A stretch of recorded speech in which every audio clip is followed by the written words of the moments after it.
We're going to start off the Christmas season with some Canon Films goodness. Let's get into it.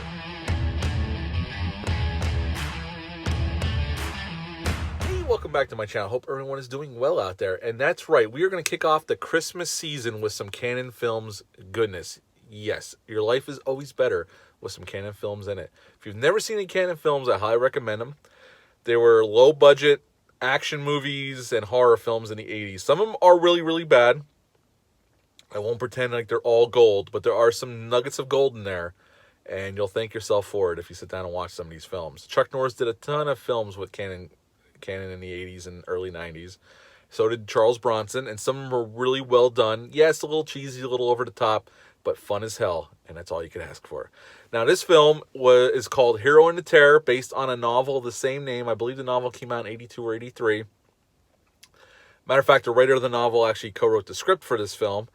This film was released August 26th of 1988. It's rated R. It's an hour and 36 minutes long, and upon release, it only made $5.3 million. So it was not a hit theatrically, but with like a lot of Canon films, it made its money in the video rental market once it hit home video.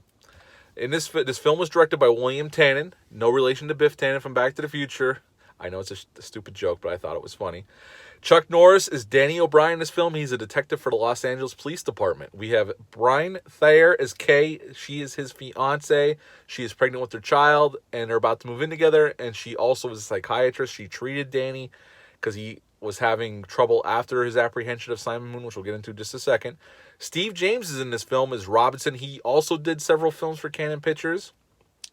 Jack O'Halloran is in this film as Simon Moon. Jack O'Halloran was in Superman 1 and 2. Played one of the villains in the first film, one of General Zod's people.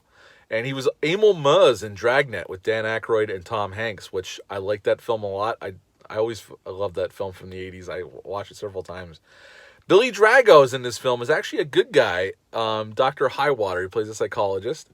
And at the beginning of this film, we are shown the apprehension of this serial killer that was ravaging Los Angeles called Simon Moon. And we see Chuck Norris in his knockdown, drag-out fight for his life because he almost dies, and he apprehends Simon Moon. We come to find out it's Danny O'Brien having a nightmare. He still thinks about that day. He's waking up in a cold sweat.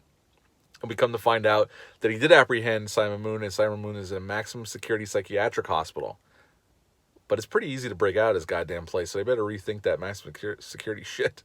That maximum security rating does not fit in this film. But anyway, but he has to get out or there's no goddamn movie, right? So he's still dreaming about that day, and he goes to work undercover with Robinson and this other cop. And the other cop, I didn't look up his name, but you'll recognize him from the deputy from Jaws 1 and 2. And he was also the dentist in Halloween 2. And he was in several other Universal pictures. He must have had a contract at Universal. He always showed up in like little bit parts, not big roles, but just little bit parts. And they're at the docks. And Chuck Norris, the only reason I even bring this scene up because there's a little bit of trivia in this. And Chuck Norris is pretending to be a cook at this little shack down by the docks. And the owner of the shack is these guys that they're keeping an eye on because they think they're selling drugs, which we come to find out shortly after this that they are. Ask the guy who owns the place, who's this guy? Because he was never there before. He goes, oh, this is my cousin Carlos. And Carlos is actually Chuck Norris's real name. In real life, his name is Carlos. So I think that I always found that really funny. And I don't know if they did that on purpose. They must have done it on purpose, because why else would they pick that name, Carlos? And they apprehend these guys. And then we see Simon Moon in a psychiatric hospital. And he's like in this craft area or doing like this workshop area. And he's collecting these little metal shards. And he's collecting them in his tin can. And he takes them back to his room. And he has this little thing of chapstick. And he mushes the chapstick into metal shards. And he takes basic household tooth floss. And he coats it with these metal shards. And he proceeds to use it to saw through his metal bars over his window. Holy shit. Cheesy as hell. And bullshit. Bullshit alert, obviously. But he hacks the bars open and he gets out. And he runs and gets in this van. And they chase him because they realize he's gone. But he drives his van right off this cliff. It hits some rocks and goes into a river, and they think he's dead, although they don't find the body.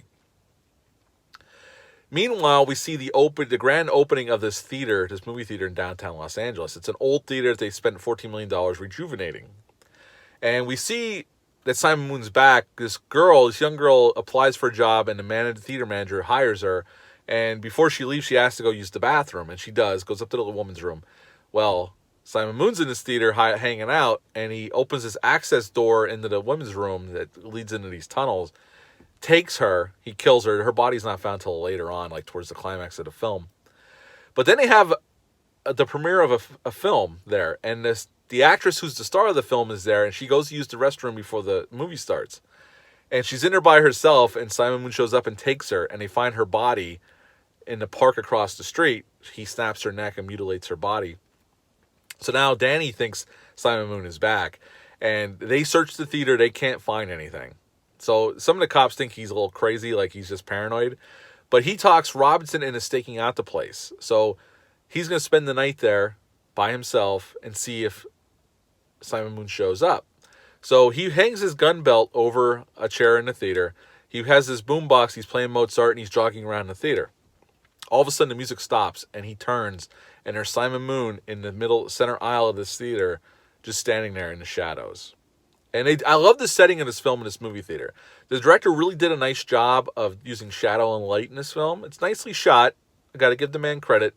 I'm not familiar with his other work, but he does a nice job with this film. And Robinson approaches Simon Moon, and he tries to keep him calm. He's talking nice and calm, but then he lunges for his gun. But unfortunately, Simon Moon grabs him by the head and snaps his neck before he can do anything, and the cops find his body outside. So Danny's convinced Simon Moon's definitely alive, and he goes downtown to the planning department and finds the specs for this theater, and he realizes there's a room that was kind of walled off during the vaudeville. They used to use it during the vaudeville days, and he thinks that's where Simon Moon's hanging out because of a conversation he had with Dr. Highwater, played by Billy Drago. He says Simon Moon's like an animal. He wants to have a nice, secure place to do what he wants to do with these bodies. So you got to find a room that's kind of tucked away where he'd be hidden. So Danny goes to the theater on a one-man mission, and he finds Simon Moon, and in our climax, he finds the bodies that they hadn't found, and they have a knockdown, drag-out fight, and they're on the roof, and there's a helicopter over top, and Danny picks up Simon Moon and throws him through a skylight, and he falls down into the theater several stories below and breaks his back off of some chairs, and he's dead. And we have a happy ending. And that is Hero and the Terror. I've always enjoyed this film. This film is a film from my youth, where I grew up in a small town in Pennsylvania, and there's a station out of New York. It was WPIX 11 out of New York. They used to play the shit out of this film, and every time it was on, if I was around, I would watch it. I used to like this film that much. And watching it last night again, I still enjoy this film. It's a decently shot film. There's some over-the-top shit, like how he breaks out of the mental hospital. Dumb as hell. Doesn't make much sense, but you go along with it. It's a Canon Pictures. You expect some cheesy shit in a movie like this. But Chuck Norris is good as Chuck Norris is. He does more talking in this film than most films. Most films, he's quiet, stoic. There's a lot of scenes with him and his fiance talking, like him talking about his PTSD with thinking about that day where he apprehended Simon Moon, and his complex of being called hero. He doesn't think he's a hero. He's just doing his job. And then her going on about she's 36. She feels fat and old because she's pregnant. And I do think there's one too many scenes of that. They're nice up front, but the more you think about it, there's a couple scenes where they go through the same thing over and over again. And I just feel like they could have shaved about 3 or 4 minutes off this movie. And I know it seems odd considering the movie's only an hour and 36 minutes. But I think it just drags a little bit in the middle before we get on to the climax of this film. I think they could have shaved a little bit off to help us get to where we want to go. And there's enough action and suspense to keep it interesting. And the director does a nice job handling it. The early fights in the movie, the choreography was a little off, I felt, or maybe it was the way the director shot it.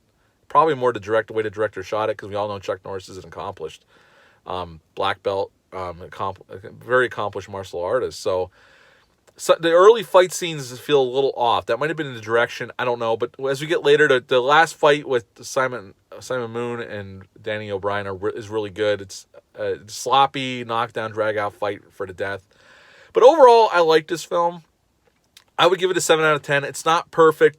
It's not I wouldn't call it a great movie, but I have fun with this film. It's a fun time at the movies. I just gave Hero and the Terror a 7 out of 10. Have you ever seen this film? Leave a comment down below. Let me know. Hit the thumbs up, hit the subscribe button, share this video. I greatly appreciate it. I'll be back on Wednesday with another Canon Pictures Missing in Action. That's right, we're going back to Vietnam with Chuck Norris, folks, and we'll see how that goes. Until then, I hope you're all doing well out there, and I'll see you on Wednesday. Thanks. Bye.